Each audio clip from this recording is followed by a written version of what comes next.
Em 1976, numa garagem modesta em Los Altos, Califórnia, dois jovens iniciavam uma revolução que mudaria o mundo para sempre.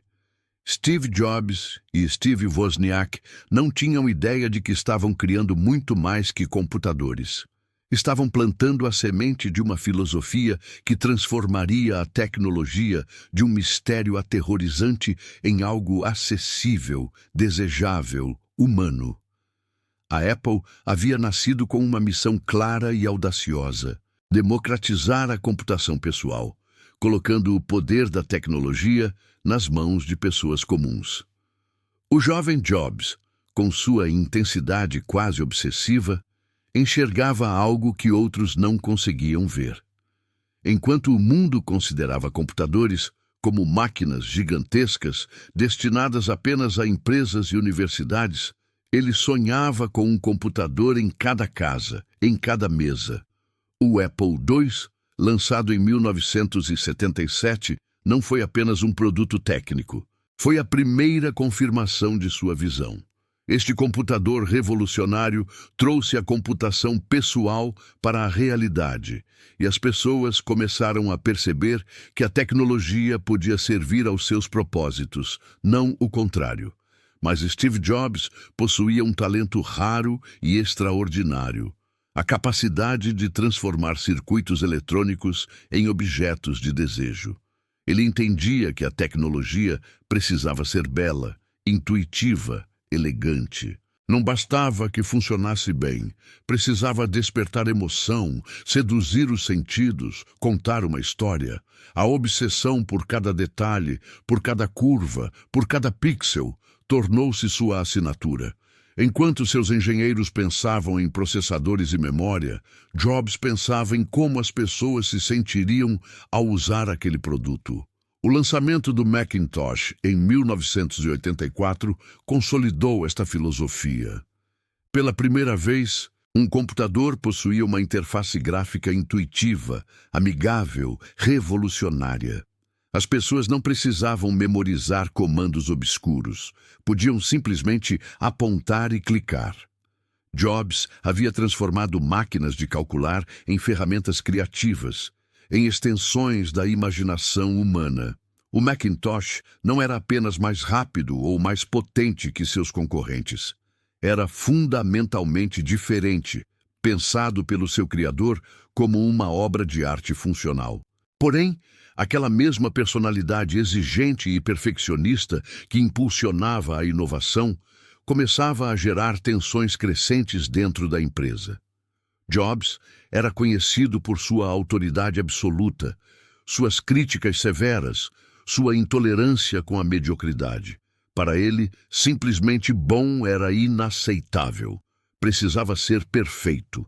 Esta intensidade, enquanto criativa, tornava-o um chefe extremamente desafiador. O conselho administrativo, composto por executivos mais convencionais, começava a questionar seu estilo de liderança. Eles viam um jovem brilhante, mas temperamental, uma visão criativa, mas potencialmente prejudicial para a estabilidade corporativa. Em 1985, a tempestade que se formava explodiu. Na reunião que ficaria conhecida como o golpe que mudou a história da tecnologia, Jobs descobriu algo que o chocou profundamente. Havia perdido o controle da empresa que havia fundado. O conselho administrativo havia se posicionado contra ele. Ele era minoria acionária em sua própria criação. O ultimátum foi brutal e direto. Você quer ficar e lutar ou prefere sair? A resposta que Steve Jobs foi forçado a dar foi a saída.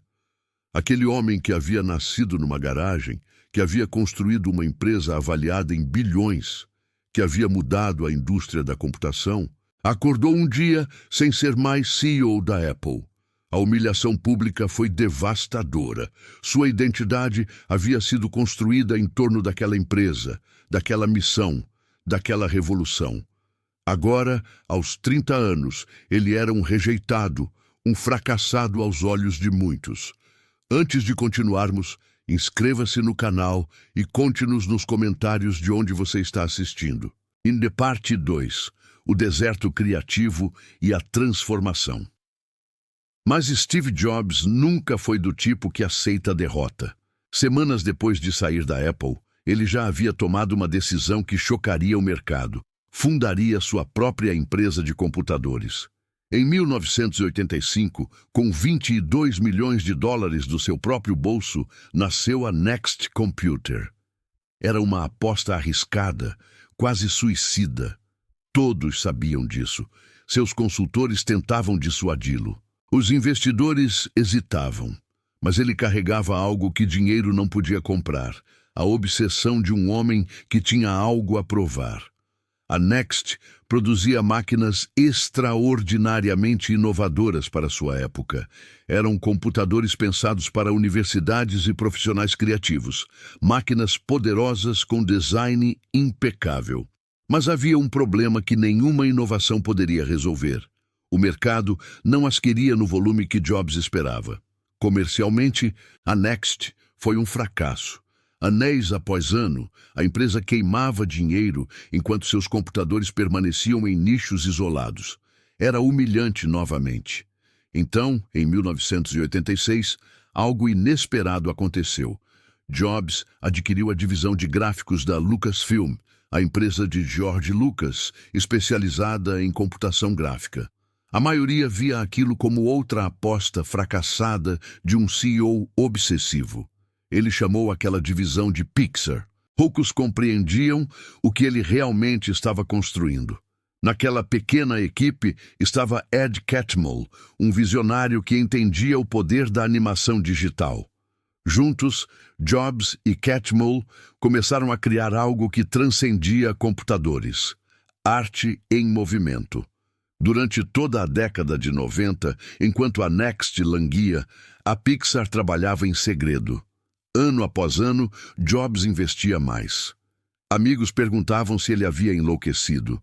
Quanto mais dinheiro despejava naquele buraco digital, mais parecia estar cavando seu próprio túmulo financeiro. Mas em 1995, tudo mudou. Um filme chamado Toy Story chegou aos cinemas e o mundo descobriu que os computadores não apenas podiam processar dados, podiam sonhar. Aquele filme foi revolucionário, não pela tecnologia, mas pela magia. Jobs, o homem expulso da Apple, havia criado uma nova indústria sem que ninguém percebesse. A Pixar não era apenas uma empresa. Era a prova de que ele ainda era um visionário, mesmo quando ninguém acreditava. O fracasso comercial havia sido apenas um desvio temporário no caminho para algo muito maior. Os anos no deserto criativo forjaram um Steve Jobs diferente. Já não era mais o jovem arrogante que acreditava que sua vontade poderia mover montanhas. Havia aprendido lições que nenhuma universidade poderia ensinar. Como construir empresas duráveis, como lidar com o fracasso, como persistir quando tudo sugere que você está errado. A humildade forçada pelo mercado havia refinado seu perfeccionismo. Agora, ele entendia que visão sem execução era apenas um sonho. No final da década, quando o mercado percebeu o valor da Pixar, Jobs tornou-se bilionário novamente. Mas a riqueza não era o ponto. O ponto era que ele havia transformado a adversidade em criatividade, rejeição em combustível. A indústria da tecnologia havia mudado enquanto ele estava no deserto. Novos líderes haviam emergido. Microsoft dominava os escritórios, mas aquele homem expulso em 1985 permanecia vivo, relevante, perigosamente criativo. E seus olhos voltavam-se novamente para a Apple, a empresa que o havia rejeitado. A Apple de 1997 era uma empresa à beira do abismo. Seus produtos careciam de direção. Sua participação de mercado despendia dia após dia, e seus executivos pareciam perdidos num labirinto de decisões equivocadas. Quando Steve Jobs foi convidado a retornar como CEO interino, muitos riram. O homem que havia sido expulso uma década antes, agora, retornava a uma empresa praticamente moribunda. Havia uma certa poesia naquela ironia. Aquele que havia sido rejeitado era agora a última esperança. Jobs imediatamente tomou decisões que chocaram a comunidade de tecnologia. Cancelou linhas inteiras de produtos. Demitiu executivos que haviam desperdiçado recursos em projetos sem futuro. Reduziu custos drasticamente, cortando desperdícios corporativos que haviam inchado a empresa. Mas não era austeridade pela austeridade. Cada corte tinha um propósito: liberar recursos para o que importava, para a inovação, para o design. Havia um momento específico que simbolizava o retorno de Jobs. A Microsoft, empresa que havia dominado a indústria enquanto Jobs andava pelo deserto, fez um investimento aparentemente improvável: $150 milhões na Apple. Bill Gates, seu antigo rival, compreendeu algo que poucos enxergavam. A tecnologia precisava de diversidade, precisava de competição criativa. Aquele pacto irônico não era caridade, era pragmatismo. Gates sabia que uma Apple forte tornaria a indústria mais vibrante. E Jobs aceitou porque compreendeu que sua obsessão por independência havia sido consumida no deserto. Agora, a visão era tudo o que importava. Em 1998, a Apple lançou o iMac. Era um computador simples, radical em sua simplicidade. Enquanto toda a indústria produzia máquinas cinzentas e bege, Jobs apresentou máquinas coloridas, translúcidas, que pareciam objetos de arte. Tecnicamente não era superior aos concorrentes, mas visualmente era de um outro planeta. O design não era decoração, era filosofia. Era a declaração de que computadores podiam ser belos, acessíveis, desejáveis. Novamente, Jobs havia transformado máquinas em objetos de desejo. A volta à Apple não foi apenas sobre salvação corporativa, foi sobre redenção pessoal. O homem que havia sido humilhado em 1985 agora comprovava que sua visão permanecia intacta. Melhor ainda, havia sido aprimorada. O deserto criativo havia ensinado paciência, havia refinado seu instinto. Ele não era mais o jovem arrogante que acreditava que estar certo era suficiente. Agora sabia como construir, como vender, como convencer. A década seguinte seria a maior explosão criativa da história da tecnologia. Em 2001, o iPod revolucionou a música portátil. Em 2003, o iTunes transformou como as pessoas compravam e consumiam música.